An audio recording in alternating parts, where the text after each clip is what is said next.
حدیث نبوی۔ ابو موسیٰ اشعری پیشاب کے بارے میں سختی سے کام لیتے تھے اور کہتے تھے کہ بنی اسرائیل میں جب کسی کے کپڑے کو پیشاب لگ جاتا تو اسے کاٹ ڈالتے۔ ابو حذیفہ رضی اللہ تعالیٰ عنہ کہتے ہیں کہ کاش وہ اپنے اس تشدد سے رک جاتے، کیونکہ رسول اللہ صلی اللہ علیہ وآلہ وسلم کسی قوم کی کوڑی پر تشریف لائے اور آپ نے وہاں کھڑے ہو کر پیشاب کیا۔ صحیح بخاری حدیث نمبر 226۔ احادیث نبوی۔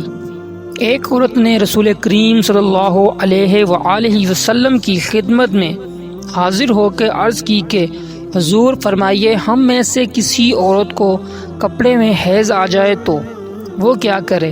آپ صلی اللہ علیہ وآلہ وسلم نے فرمایا کہ پہلے اسے کھرچے، پھر پانی سے رگڑے اور پانی سے دھو ڈالے اور اسی کپڑے میں نماز پڑھ لے۔